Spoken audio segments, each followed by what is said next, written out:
Welcome to Mary's Cup of Tea, the self-love podcast for women, though all self-lovers are welcome here. I'm your host, Mary Jolkowski. I'm an author, speaker, retreat leader, and all-around self-love advocate. And this is the podcast that will inspire you to love yourself. I am turning 27 this week. 27 feels big because it's how old my mom was when she got pregnant with me. And this is a classic kid thing to do, is to measure your life as in before you came into this world and after you came into this world. But the other day, my family and I were playing this interesting game where we were determining the halfway point between knowing each other and not knowing each other. So for example, because my mom was barely 28 when she had me, right now she just passed that birthday where the amount of time that she's known me in her life and the amount of time that she did not have me in her life is exactly equal. And I did the same thing with my sister. When I turned 21, that was the moment for me where I was like, wow, I've had my sister in my life for exactly the amount of time that I was an only child. And so we were just doing all these funny numbers. And for me, 27 is I don't know, I always thought somehow life kind of starts when I'll turn 27 because that's narcissistically what I felt like when my mom's life started, although of course that is not the case. But I always just thought okay, 27, 28, that's when my mom had her first child. So maybe that's the time that I'll have my first child. And as I'm nearing toward that and more seriously family planning and now actually turning 27 and being in that, I'm oh my gosh, here it is. Not to mention, I'm also kind of dipping into my Saturn return. If you're into astrology and zodiacs, Saturn return is basically when Saturn makes one full loop around the sun.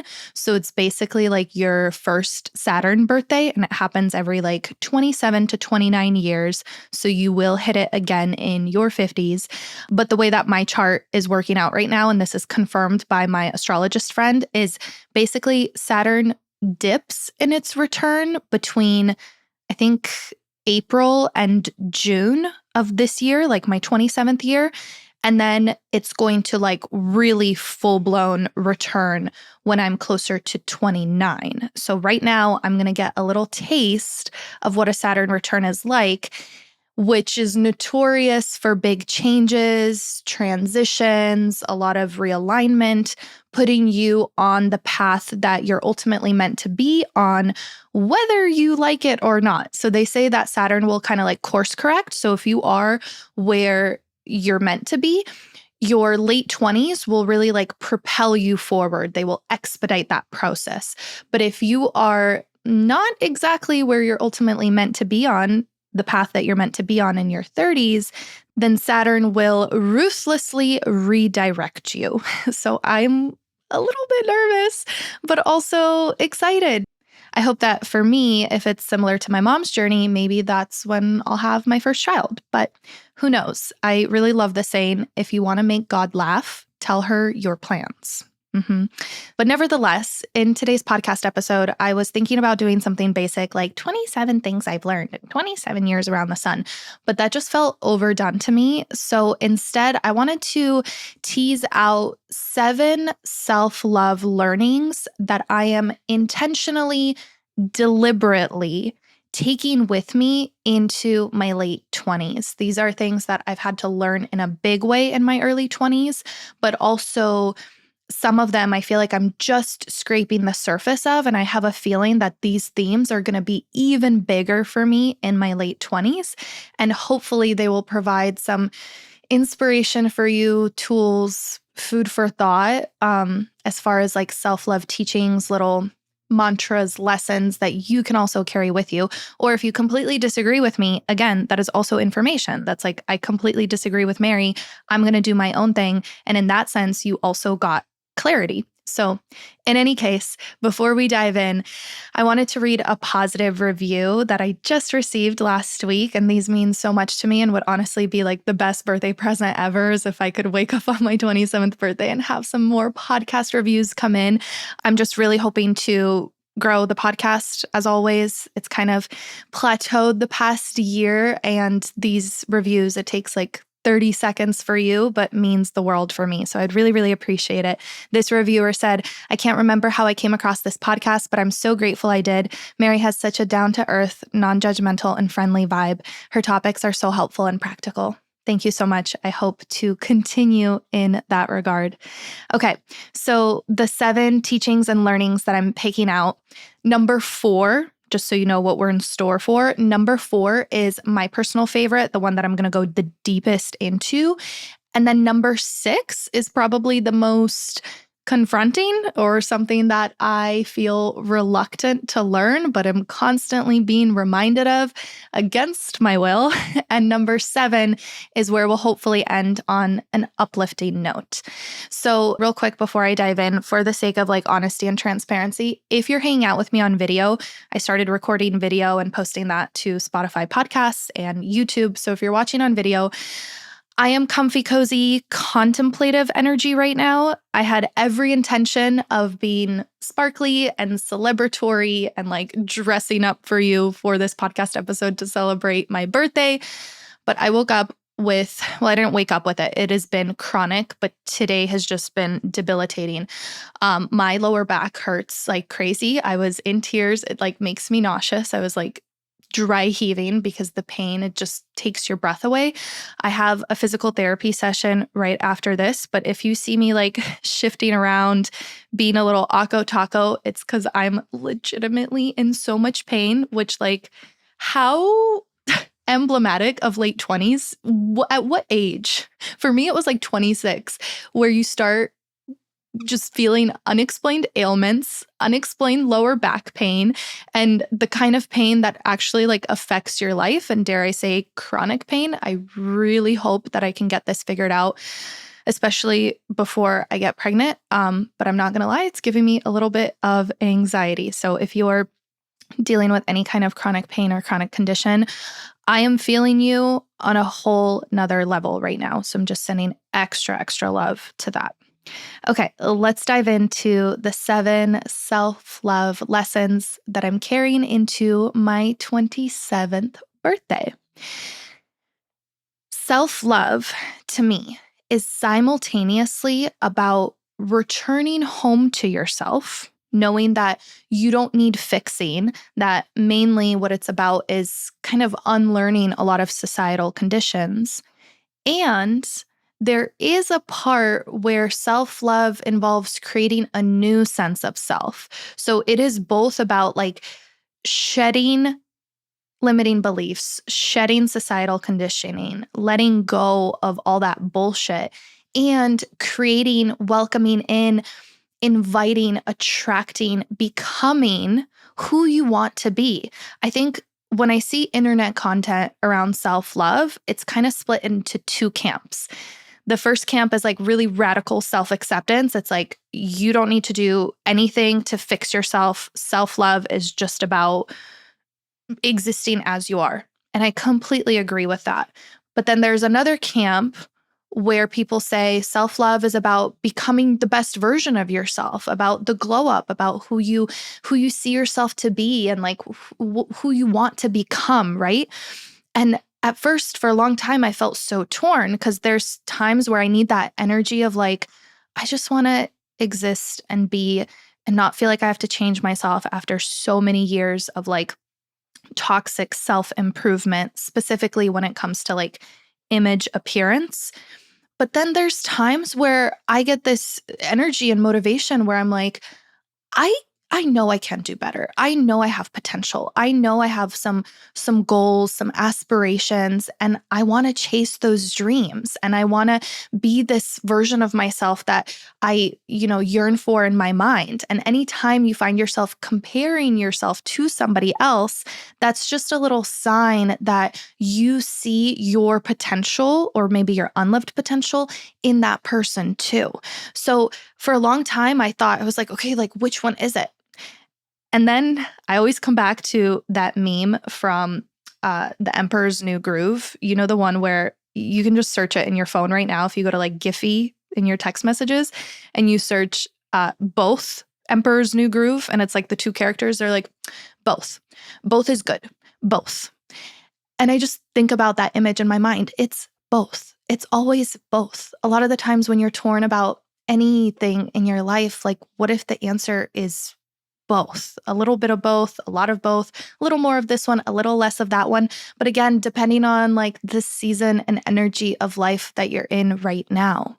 So to me, when you shed one layer of identity, you create space for something new. And that is literally self-love. It's like any other relationship. Like say you're dating, you're trying to find a long-term partner.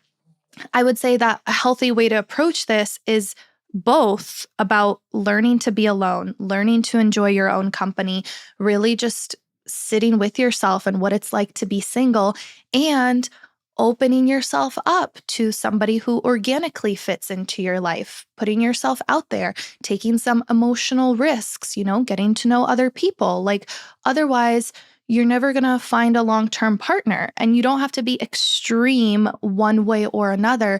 It could just be like a balance, a blend of both.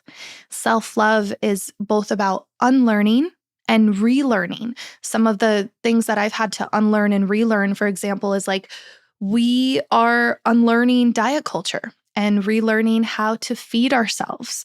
We are unlearning shame and relearning embodiment, right? Like really being comfortable in this vessel, maybe even feeling empowered and sexy in it. We are unlearning toxic relationship dynamics and relearning healthy attachment. To that, maybe you are unlearning hyper independence and relearning trust, or maybe you're unlearning hyper codependence and relearning sovereignty. Like it just depends. It's also individual and nuanced. Unlearning people pleasing and relearning self pleasing, unlearning generational trauma, breaking those patterns, and maybe even building like your own identity, your own family, right? Not just your family of origin. So it's always like unlearning and relearning and like shedding a little bit and recreating to fill that space. It will always be cyclical. It will always be seasonal. It'll always be nuanced. And to me, self-love is a balance of both. Does that make any sense? Does that make any sense? Okay, I'm going to trust that it makes sense. Both. Both is good. Maybe it makes sense and it also does not make sense. That's fine. Take what you need. Number 2, constantly doing something can be just as toxic and detrimental as never doing anything. This is really about embracing rest as productive, maybe not even needing to reframe it as productive and not trying to live your life by what's productive or not and measure your worth on productivity. But nevertheless, like, again, we go through periods of activity in our lives and, striving and chasing and expanding. And then other times we are contracting, we're hibernating, we're holding back, and we're resting. Again, it is both. So constantly doing something, needing to do something all the time is just as big of a sign that you might be, depressed, anxious, out of sorts, not in alignment with your true self. Just like if you were never doing anything and laying in bed all day and feeling super demotivated for extended amounts of time. And I think we kind of recognize the latter part as like a red flag that something's going on with our mental health, but rarely do we acknowledge that like rushing, go, go, go, like really fast, frantic energy as also being a sign that we are not calibrated, we are not grounded, we are not operating from a place of self-love. And it must have to do with the way our systems, our cultural economic systems are set up, that again, productivity is like this badge of honor. But to me, when I see somebody who is constantly doing something, who's always running around, who's filling every ounce of their time, who's just like so full and spread thin, at first I'm like, wow, I wish I had that energy. But then I think to myself, like, it's also kind of like a coping mechanism. It's also a way to cover up some maybe feelings that you don't want to feel. Also, I see this in myself more than anybody else. I'm always like rushing to the next thing and always doing something and always trying to perform and prove. And like, you don't have to do that. Constantly doing something is just as detrimental as never doing anything. And I hope that we get to a place of mental health awareness where we see and within ourselves, we can recognize when we're, not feeling calibrated based on how much we're doing, just like we can recognize that we're not feeling good based on like how little motivation we have to do stuff. Does that make sense again? Okay, when am I going to stop saying, does that make sense? Okay, new goal for 2025. Stop saying, does that make sense? I think you get it. Number 3, your appearance is only as important as you make it. This unlearning of beauty culture and relearning of being in acceptance with my body, my looks. Maybe there's a reason that I am, showing up as I am right now without being like super dressed up on my birthday. It's only as important as you make it. And I know the first instinct is to believe that I have to put myself together in order to be taken seriously. I have to look a certain way in order to be attractive to people. I have to, present this front, this facade, and that is going to make me somehow more successful. To an extent, yes, that is patriarchal conditioning, especially on women, right? To an extent. But I think we are at a point now where we have the power to resist that. And the more we do, the more we actually prove to ourselves that a lot of the things we feel like we have to do, I'm not going to say they're self-imposed because, again, there's like social invisible forces that have made us feel that way.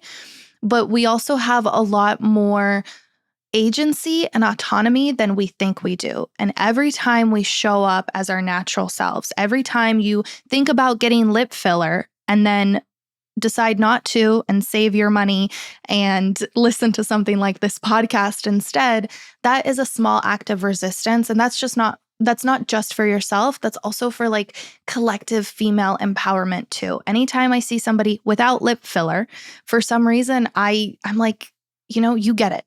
We're on the same wavelength. We're here. I'm not saying that I judge everybody with lip filler or feel like they're somehow less of a feminist.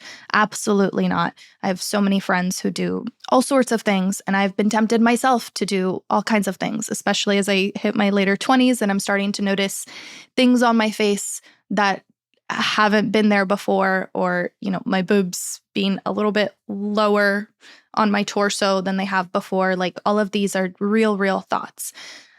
But the more I unsubscribe and the more I recognize that, I'm sure you've heard this before, but pretty is not the rent I pay to exist in this world, that I don't have to be dressed up to be worthy of going out for my friend's birthday, that I can have sex with my husband without needing to be like perfectly, de-bloated, in lingerie, hair done, looking what heteronormative patriarchal society tells us is sexy.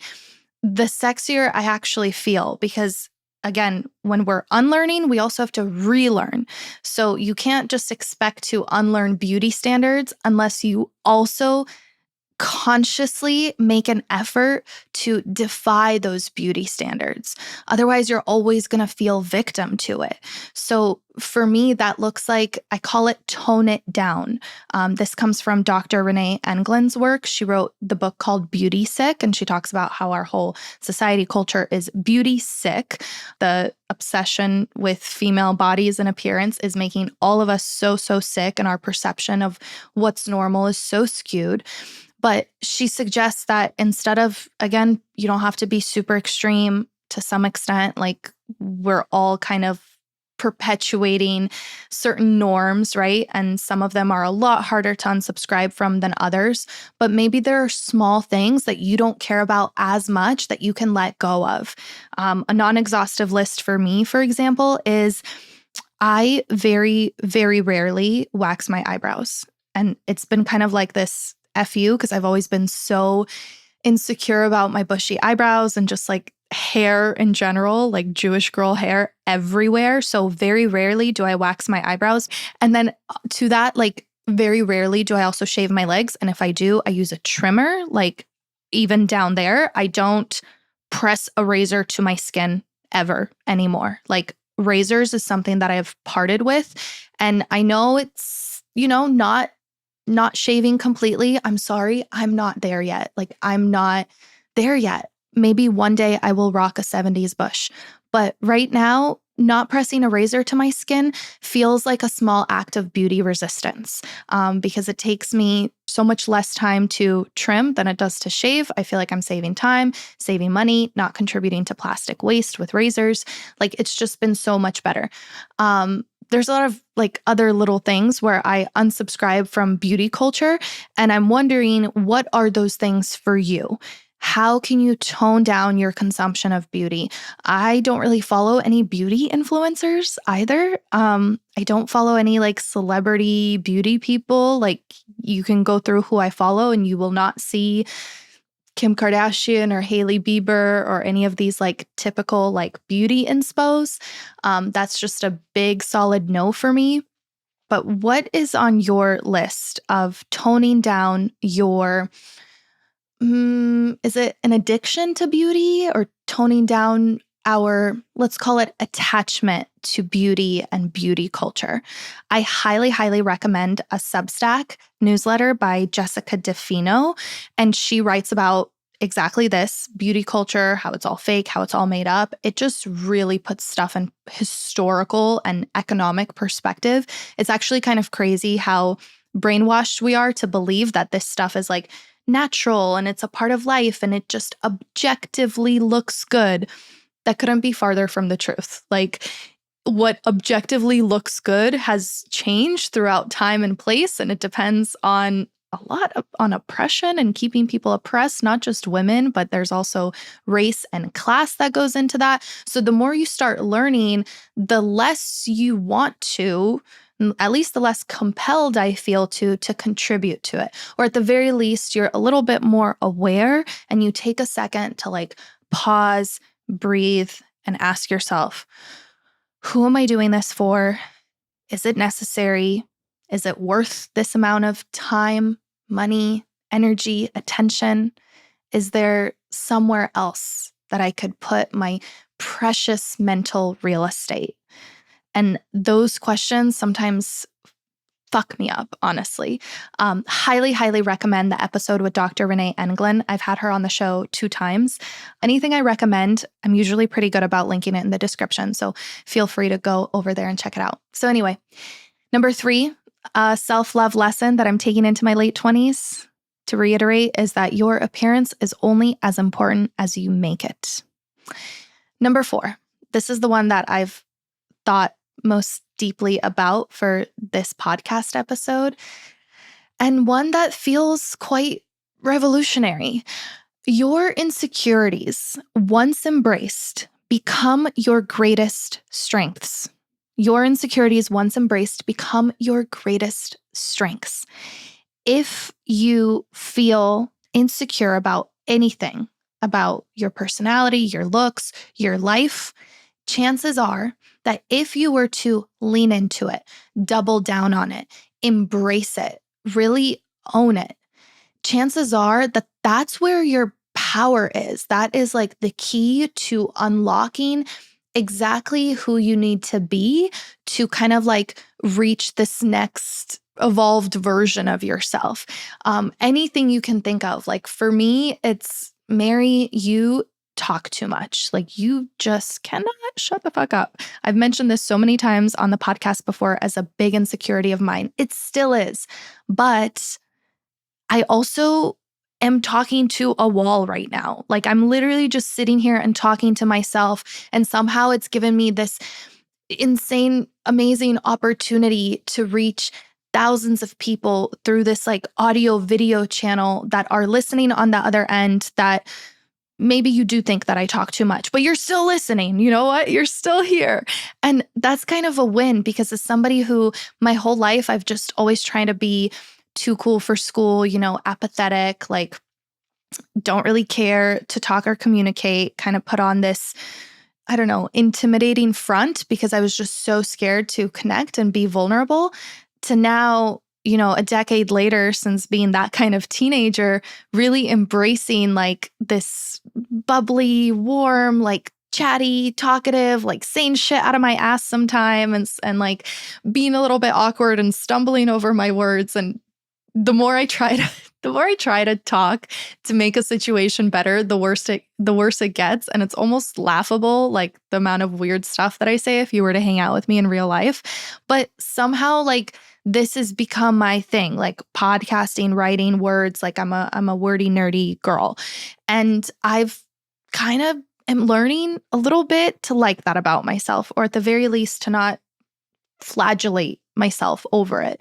So what is that for you? Like if you feel like you don't know what path to pursue because you're so interested in so many things and you have lots of passions and hobbies, your multifacetedness is exactly your gift, your strength. And it's the exact same place where that insecurity is, right? If you feel like you're insecure because you're not cool enough or funny enough or smart enough or pretty enough, like one of the few things that I love about content creation and being in this like influencer space is I've observed that the creators, the influencers who actually like stand out, they're the ones who have embraced some like quirky, weird trait of themselves or like a passion or something like super niche and super, seemingly, I guess, odd from what we were told like a cool, good woman is supposed to be.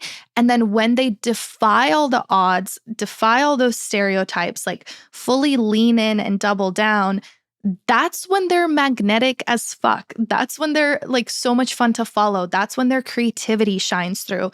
That's like the people that I want to be around, like the people who are like weird and don't apologize for it. I like people who, even if they admit like I am unwell mentally inside, like I'm a little kooky. When people like own that, it's just so refreshing. Like it's just freaking awesome. One of the content creators that comes to mind that I just enjoy following is Elise Myers. She just shows up as her messy, quirky, goofy self. Her hair's never done. She's never wearing makeup. She tells these funny stories. I imagine that historically her awkwardness might not have been as well received like in real life as it is now on the internet. And I know that she gets like her fair share of hate too. But it's interesting how like her showing up, telling an awkward, funny, weird, cute story is just so endearing and so special and so relatable and inspiring to me, And to that, this is kind of like a side tangent. Constraints, so things that feel disadvantageous. Hear me out. Let me finish the thought and then I'll explain if it doesn't make sense right away. Constraints lead to creative solutions. So I saw, oh gosh, this just popped into my mind. I saw this TikTok a really long time ago, and it was this Latina woman, young girl actually, this like Latina girl who is standing in her kitchen, like her parents' kitchen, because she lives with her parents, and it's, a normal kitchen, like a normal apartment building kitchen. And she wrote something like, I really want to be a content creator, but I don't have like an aesthetic enough looking space to create content. And I feel so insecure about that because I see all these influencers in their beautiful kitchens, like creating their gorgeous lifestyle content, going to Pilates. But she said something like, there's all this like food stuffed on top of the refrigerator and like the kitchen's a mess. And I don't know how to create content because I'm so insecure about showing up like this. Anyway, the amount of positive feedback that she got from people who are being like, no, girl, this is exactly what we want to see. This is exactly what my kitchen looks like. This is how I grew up too. Like, I want to see you creating content in your messy immigrant home, small little apartment kitchen. Like, that's what we want, is that realness. So if you have an insecurity, or even like beyond the internet, let me give some more examples of like beyond content creation. Like, I see this with mental health so much in general. The person who is anxious, for example, is also the most like attentive and aware and so kind and considerate of others, right? Like, anxiety in some ways is this hypervigilance, and that can be a superpower when applied in certain aspects. So we don't have to completely get rid of anxiety. We just have to like soothe it in the areas that it's hurting us more than it's helping us, but keeping some of those parts of ourselves in certain regards. Or like the friend who struggles with depression. Like, I hate to say this, but some of these people, they're like creative geniuses. I wrote in my book, I think it was the first or second chapter of my book, and my sister loves this story. My mom is annoyed that I highlighted it so much because it's caused problems in her and my sister's household. But basically, when my sister was little, she's not anymore. She's like a very clean person now. But when she was like 7, 8, 9, she used to be like a pretty messy individual, like a pretty messy little girl. And it was a battle to get her to clean her room. And she's also so funny and spunky and confident. And like, I just have absolutely, it's such an honor to watch her grow up. But I remember she was like 8, and her and mom were fighting again about her cleaning her room. And she was like, Mom, it's not my fault I'm so messy. It's just because I'm so creative. And I wrote about that in my book, just to this point of like, your insecurities, like the duality, it is showing up again, y'all. The duality, that it's both, like, you are messy, and maybe that like messiness is what makes you so creative too. In the case of my sister, those of us who struggled with an eating disorder or disordered eating, I remember Dr. Anita Johnston in episode 150 of this podcast. Please, if you are a recovery warrior or you know anybody who's struggling with disordered eating, please, please, please send them this episode. Listen to it. It is so good. Dr. Anita is an eating disorder psychologist who owns a treatment center in Hawaii. And she came on the show and she said something so profound. She started talking about how eating disorder recovery is fun for her. And I was like, wait a second, like, how is it fun? Like, that's not the first way that I would describe recovery. And here's what she goes on to say. And I find the struggle with eating and food still so compelling because it allows you to kind of get a glimpse, get an idea of things that normally appear to be unrelated. And when you can find connections, there's something that happens that's really fun and exciting. It's a strange thing how something that can be so painful, when you can get to a deeper meaning of it and have this aha moment, you get illumination and levity. So it's sort of like it's enlightening in both ways. You can see things more clearly, but things lighten up, and it can even be funny. Funny. Funny. Okay, wait, tell me how. Right? Yeah, I like seeing levity in difficult situations because I think in recovery, everything feels so deep and dark and heavy and just not good. And I think it's really healthy to sometimes like laugh at yourself, laugh at the situation. And I tried to figure this out. Why is it fun or why is it funny? And there's something when you see something so clearly, that's what humor really is, right? If you think about what's a joke is when you're able to see connections between things that appear to be unrelated. And it makes you laugh because you would never have thought of it this way, but all of a sudden it all comes together and it's funny. And we go on in that conversation to talk about how eating disorder recovery, it has moments of humor. It has moments of lightness. It has moments of, darkness and learnings and just taking in so much about yourself and the world around you. And that's what makes you resilient and empowered and stronger. But also, where your insecurities are exactly where your gifts are, where your strengths are, where you're just like hidden little superpowers that once embraced become so freaking magnetic. But the hard part is really embracing them, leaning into them, owning them. But I know that you can do it. What is that for you? What are you a little insecure about, but can also see how that same insecurity highlights something that others find rare, attractive, cute, cool, a little strange, but also it's up to how you own it, right? And people are just going to reflect the energy that you bring to it. We must invite all parts of ourselves to sit at the table and welcome each and every one of them. A book that I'm reading, and it's probably the best psychology book that I've read in a while, No Bad Parts by Dr. Richard Schwartz. He's the psychologist who kind of came up with the framework of internal family systems, in case you've heard of it. But it's a therapeutic approach where basically you think of yourself as having all these parts, not just like your current self and your inner child, but like you have an angry self, you have a confused self, you have an empowered self, you have a funny self, you have so many selves. You have the self that is still upset that your dad didn't come to your big dance recital when you were 12. That was very personal. But yes, I still have that self and I feel that self showing up and feeling so hurt and abandoned and angry and sad, right?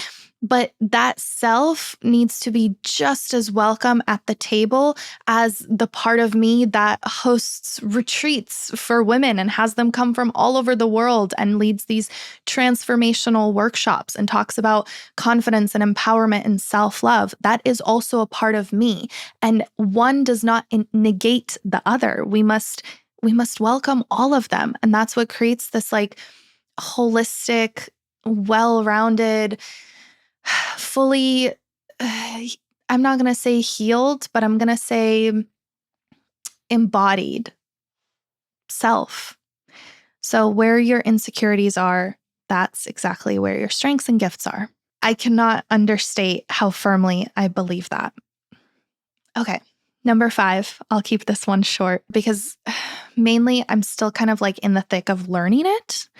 It's healthy to change your mind or admit that you don't know enough to have an opinion. I really admire people who change their mind, let alone can change their mind publicly.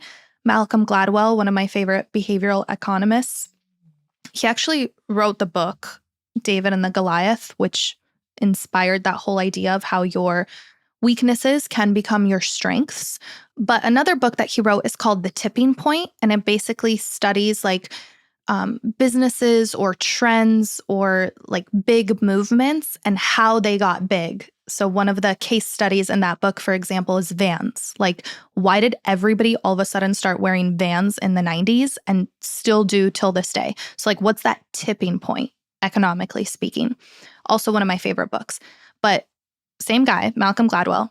By the way, have I told you that I ran into him at a coffee shop and totally freaked out, started crying, asked to take a selfie, bought him a coffee, royally creeped him out because I was 20 years old and I was I'm your biggest fan. And this man is a little bit introverted and geeky. And anyway, I just love his lectures and his talks.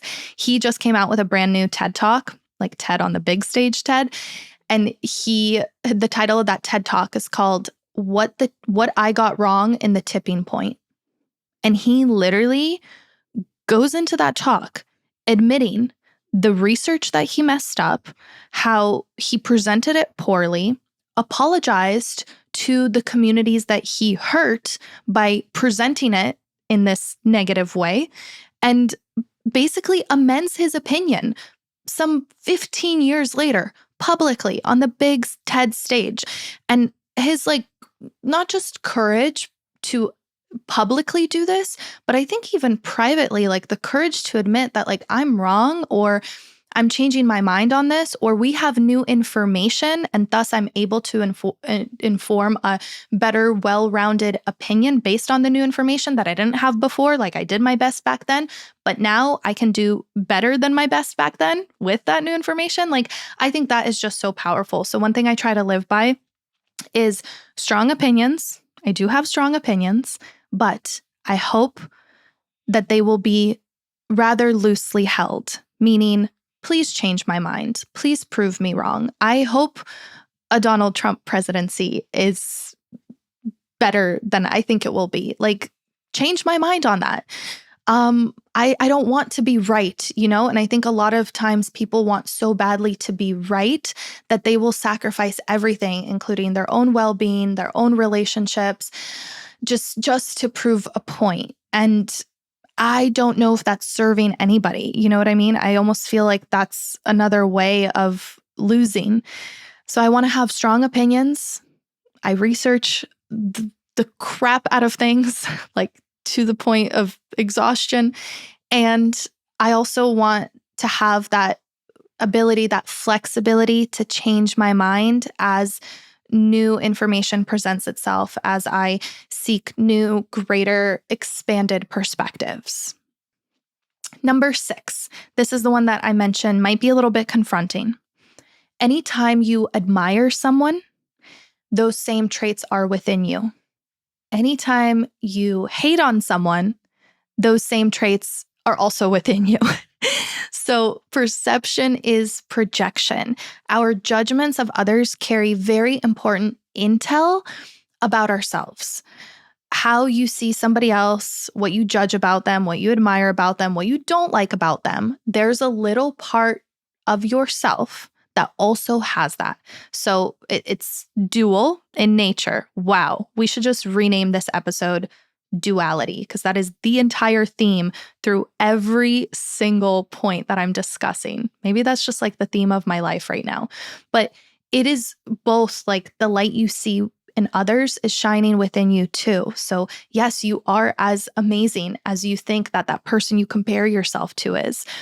And the person that you're constantly judging and gossiping about and talking shit about and not really vibing with, there are also parts of yourself that have those same traits and aspects, and maybe you're afraid of them. You haven't explored them yet. You haven't embraced them. You haven't admitted certain things to yourself.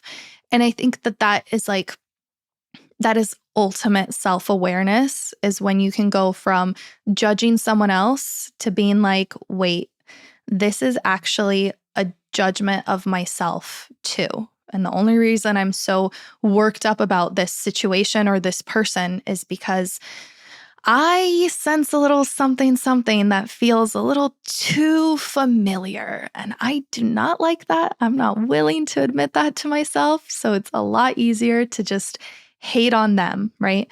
I think that's, confronting, but important. And to me, that relates to self-love because, as I always say, self-awareness is the foundation of self-love.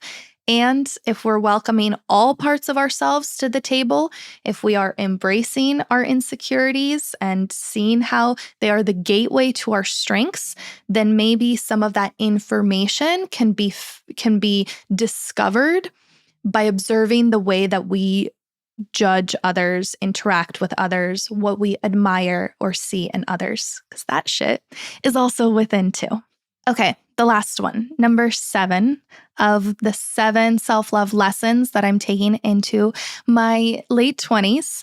Number 7 is do not delay your joy.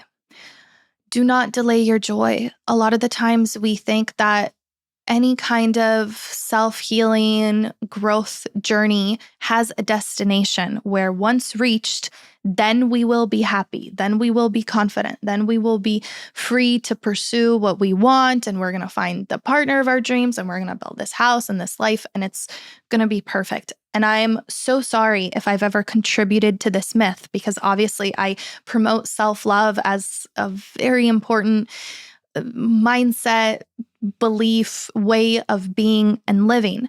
However, you do not need to fully love yourself or be fully healed from trauma or be totally self-aware about every single thing with no mistakes. Like, no, you must feel and express your joy right now, no matter how broken you might feel or no matter how healed you might feel.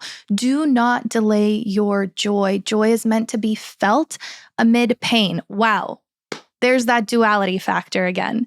Joy is actually amplified amid pain. Like, have you ever noticed that some of your best memories might be when you've had like some of your hardest times? Like, I think about the times where I was going through my breakup and my girlfriend showed up at my apartment with a bottle of wine and a joint, and we were so poor. We had to like literally scrap together change just to afford this wine. And we sat on the floor of my apartment because I had just moved out of my ex's place, could not afford anything. I had this like styrofoam pad, and that's what we sat on, drinking wine. When I tell you, I have never laughed that hard ever in my life. I don't know, like it was just so therapeutic to be with my friend at the time. And I still honor that moment, that time in my life as being vital. And that joy that we shared together is just some of my fondest memories. And it was also when I was like the most broken and depressed and sad and alone and poor and not knowing what to do with my life. And yet there's joy there. I was really reminded of that in a big way when I went to Cuba, and I did a whole episode on it 2 weeks back, where I talked about how the Cuban culture, like they just still so admirably possess this joie de vivre, this joy of life, where they're singing in the streets and dancing and smoking cigars and playing domino and laughing more than I've ever seen any people laugh together. Like there was just so much laughter. And that's all despite the intense economic struggle that the entire country has been in for decades. And it's just wild. Like there's so much joy to be felt amidst pain. And so do not resist that. Always lean into it. Always find a moment, a small thing to delight over, and never ever apologize for the things that bring you joy. As I started saying lately, no more guilty pleasures. These are entitled pleasures. Joy is your birthright. Joy is an act of resistance. Joy is survival. It's like when I host retreats, like, yes, we do this deep inner work, but so much of what makes it healing is being together and making those stupid jokes and cackling over God knows what, and getting to the point of comfort with yourself and with the people that you're with, that you're just your silly, goofy self. And that's what I want you to be, your silly, goofy self that embraces your insecurities and that finds strengths in them and that honors both dual parts of you, all the parts of you. And I'm going to leave you with this poem that I love by Mary Oliver. It's called Don't Hesitate. If you suddenly and unexpectedly feel joy, don't hesitate. Give into it. There are plenty of lives and whole towns destroyed or about to be.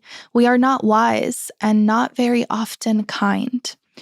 And much can never be redeemed. Still, life has some possibility left. Perhaps this is its way of fighting back, that sometimes something happens better than all the riches or power in the world. It could be anything, but very likely you notice it in the instance when love begins. Anyway, that's often the case. Anyway, whatever it is, don't be afraid of its plenty. Joy is not made to be a crumb. Thank you so much for hanging out with me on my 27th birthday. I hope that these 7 lessons, learnings that I'm carrying with me into my late 20s have resonated with you, whether it's this idea of self-love being simultaneously both and, or knowing that constantly doing something is just as toxic as never doing anything. Really reminding yourself that your appearance is only as important as you make it to be. And if there's any one thing that you're sick of me talking about, then let it be that your insecurities are also your greatest strengths. It's healthy to change your mind or to admit that you don't know enough to have an opinion. Recognize that perception is also projection. Anything you see in someone else is also within you. And lastly, do not delay your joy. Feel joy right now, amidst pain, amidst the mundane, and everything in between. I love you so much. I'm sending you so much love. I'm going to close with a dramatic sip of tea and a cheers to late 20s, baby.